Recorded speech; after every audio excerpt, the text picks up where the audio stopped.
Assalamualaikum warahmatullahi wabarakatuh. Pendengar setia Radio Irsad, saya akan membacakan berita untuk hari ini, Jumat 21 November 2025. Sari berita penting. Gara-gara akses kebun, dua oknum guru SMP Negeri 32 Merangin diduga aniaya mantan ASN di Tabir Ulu. Berita kedua, DPRD dan TAPD Tebo sepakati KUA PPAS 2026 senilai 955 miliar, TKD turun 304 miliar. Berita ketiga, ternak warga 3 kecamatan di Agam dimangsa harimau. Berita selengkapnya. Persoalan akses jalan menuju kebun berujung konflik serius antara dua oknum guru SMP Negeri 32 Muara Jernih dengan seorang mantan ASN atau pensiunan warga Kecamatan Tabir Ulu, Kabupaten Merangin. Peristiwa dugaan penganiayaan ini turut dibenarkan oleh pihak keluarga korban melalui juru bicara mereka, Mulisin, Selasa 18 November 2025. Menurut penjelasan keluarga, kejadian bermula dari kerencanaan pemilik kebun karet Abdullah, pemilik kebun karet yang hendak mengubah lahannya menjadi kebun sawit atau staking. Sebagai bentuk atau wujud profesionalisme kerja kita sebagai pekerja media, sekali lagi saya mengucapkan terima kasih, dan ini merupakan kesempatan yang berharga buat kami untuk melakukan klarifikasi atau penjelasan terkait dengan peristiwa yang terjadi beberapa. Dapat kami jelaskan di sini bahwa hari ini selama beberapa hari saya sengaja tidak ngomong apa-apa kepada kawan-kawan semua, walaupun teman-teman saya salah teman-teman saya semua. Tapi kami melihat dari pihak keluarga bahwa ada framing yang sudah telah keluar dari konteks, dan itu sudah sangat jauh keluarnya dari konteks kejadian yang terjadi pada tanggal 12 November lalu di sebuah sekolah di Tabir Ulu di Desa Muara Jernih. Jadi kawan-kawan semua, kami mohon izin untuk menjelaskan akar dari persoalan ini. Paman kami, Bapak Abdullah ini, mempunyai sebidang tanah yang berlokasi di Desa Muara Jernih. Beliau ingin membuka tanah itu yang sebelumnya kebun karet mau dirubah jadi kebun sawit menggunakan alat beratnya, alat berat milik sendiri, ekskavator. Untuk menuju tanah ini, jalur atau akses terdekat itu adalah melalui lahan kebun sawit milik Bapak P, ya, saya sebut inisial, melalui kebun sawit milik dari Bapak P ini. Karena itu adalah jalur yang landai. Saya tahu betul karena tanah saya sendiri pas berada di belakang lokasi Pak Abdullah ini. Karena melalui ini yang paling landai dan paling bagus untuk jalur masuk, beliau minta izin berunding sama Bapak P ini. Bisa tidak kami pakai atau kami lewat di jalan ini? Beliau bilang nanti kita bicarakan, kira-kira begitu. Kemudian setelah pembicaraan tersebut berlanjut, Bapak P ini mengatakan bisa, silakan lewat jalan ini. Setelah diizinkan ya, pokoknya diizinkan. Setelah diizinkan langsung sama yang bersangkutan, maka Pak Abdullah ini membawa alat berat atau ekskavator itu masuk ke lokasi kebunnya itu dengan siapa ini? Bersama orang yang bersangkutan atau Bapak ini, Bapak P ini. Masuk nih, bawa. Untuk membawa alat berat ini gunanya adalah untuk staking, merubah lahan kebun karet menjadi kebun sawit. Selesai. Setelah alat berada di dalam, kawan-kawan semua, kemudian dari pihak Bapak P ini ada komunikasi baru, ngajak ketemu, ngajak bicara lagi. Karena jalan ini akan dipakai jangka panjang, Bapak P tawarkan sebaiknya Pak Abdullah ini beli saja lahan itu. Beliau menyanggupi, oke, setuju. Kalau memang ini jalan terbaik, kita beli saja jalan ini. Lebarnya 3 meter, panjang 63 meter. Jadi lebar jalan yang ditawarkan untuk dibeli itu 3 meter, kemudian panjang 63 meter mulai dari aspal sampai ke batas tanah Bapak Abdullah ini. Oke.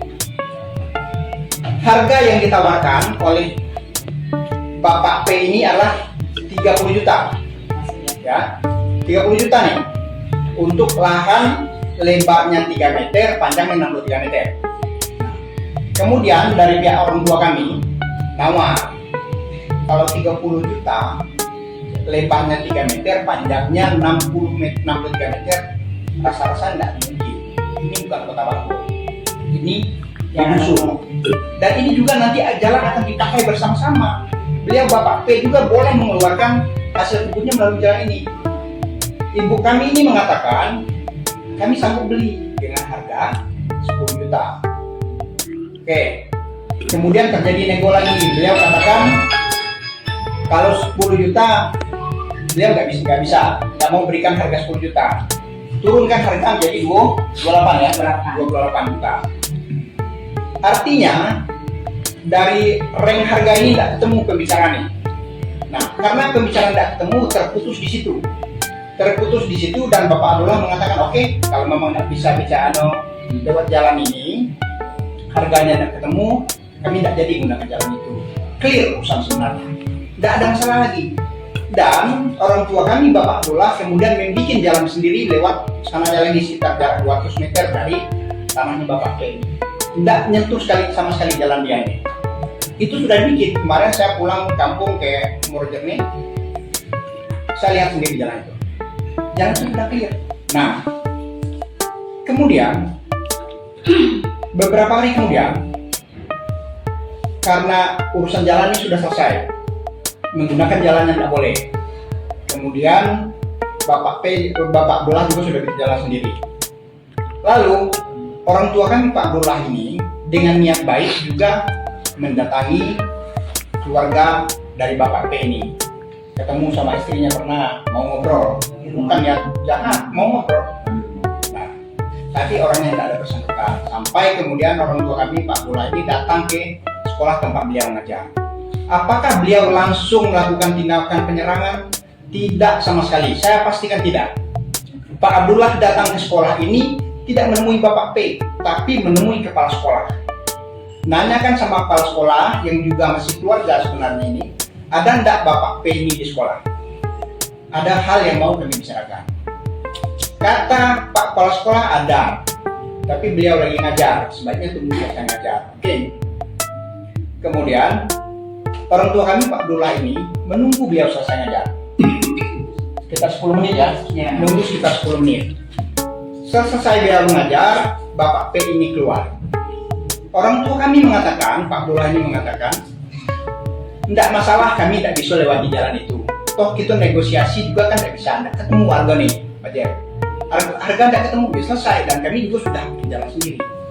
Tapi kalau memang tidak bisa kami melewati jalan Bapak P ini, Bapak P kan punya kebun yang setiap hari kesehariannya untuk keluar masuk kebun mengeluarkan hasil taninya juga melalui tanahnya Pak Abdullah di tempat lain ya. Pak Abdullah mengatakan, saya juga tidak bisa izinkan Bapak P ini lewat di jalan kami lagi, di tanah kami ini. Persoalan mau keluarkan hasil kebun lewat mana terserah. Bapak P ini mengatakan, kalau orang lain bisa lewat, saya juga bisa lewat. Kira-kira seperti itu. Akhirnya terjadi cekcok mulut. Terjadi cekcok mulut itulah awal terjadinya kontak fisik. Kontak fisik ya. Saya tidak katakan bagaimana awal kontak fisik karena saya tidak jadi saksi langsung di sana. Tapi hal terpenting adalah bahwa penganiayaan yang dituduhkan kepada Pak Abdullah itu tidak sepenuhnya benar. Karena faktanya Pak Abdullah sendiri mengalami pemukulan, kemudian terluka di beberapa tempat, di kepala, di tangan, di muka, kemudian di dada, kemudian di perut juga karena diinjak-injak setelah dia jatuh di tiga. Dia dikeroyok oleh 2 orang. Dikeroyok oleh 2 orang, dan itulah yang membuat beliau sampai dirawat selama beberapa hari di rumah sakit. Ini kepala beliau yang terluka bagian belakang ya. Nah, ini terluka bagian tangan. Ini bukti sahih bahwa ada kekerasan yang tidak main-main di sini. Kemudian ini terluka di bagian kening beliau. Kemungkinan juga akibat dari hantaman benda keras ya. Ini ada luka juga di bagian sikut. Ini apa kanannya? Iya. Untuk membuka lahan, ia mendatangkan alat berat jenis ekskavator. Akses terdekat menuju lokasi kebun melewati jalan milik P atau Paimin, salah seorang guru SMP Negeri 32. Awalnya Abdullah minta izin untuk melintas di atas lahan milik Paimin. Setelah dilakukan pembicaraan, Paimin menyetujui permohonan tersebut sehingga alat berat berhasil masuk ke lokasi Abdullah. Tujuan ekskavator itu untuk membuka lahan dari kebun karet yang menjadi kebun sawit atau stacking. Setelah alat berat masuk, Paimin kembali mengajak komunikasi karena jalan tersebut akan digunakan untuk jangka panjang. Paimin kemudian menawarkan agar A memberi sebagian tanah untuk akses jalan, jelas keluarga korban. Pihak Paimin menawarkan lahan seluas 3 meter kali 63 meter dengan harga awal 30 juta rupiah. Pihak Abdullah menawar 10 juta rupiah. Kemudian kembali dinegosiasi menjadi 28 juta rupiah. Namun kesepakatan tak kunjung tercapai. Karena negosiasi buntu, pihak Abdullah memutuskan untuk membuka jalan alternatif sekitar 200 meter dari lahan P atau Paimin. Selang beberapa hari kemudian, keluarga Abdullah mendatangi SMP 32 Muara Jernih pada hari Rabu tanggal 12 November 2025 untuk bertemu dengan Paimin dan menyampaikan bahwa mereka telah membuat akses jalan sendiri. Namun Paimin kemudian melarang A melewati tanah miliknya yang diduga menjadi pemicu pertengkaran. Kami ingin meluruskan bahwa tuduhan penganiayaan terhadap Paimin tidak sepenuhnya benar. Keluarga kami juga menjadi korban. Abdullah mengalami luka di kepala, tangan, wajah, dan perut. Ia bahkan sempat dirawat di rumah sakit hingga tidak sadarkan diri, beber pihak keluarga. Hingga kini, persoalan tersebut masih terus bergulir menjadi perhatian warga sekitar. Pihak keluarga terhadap proses hukum berharap agar dapat berjalan dengan adil, transparan, agar kedua belah pihak memperoleh kejelasan. Sumber berita Jambi Prima. Demikian berita untuk hari ini. Terima kasih atas perhatian Anda. Wassalamualaikum warahmatullahi wabarakatuh.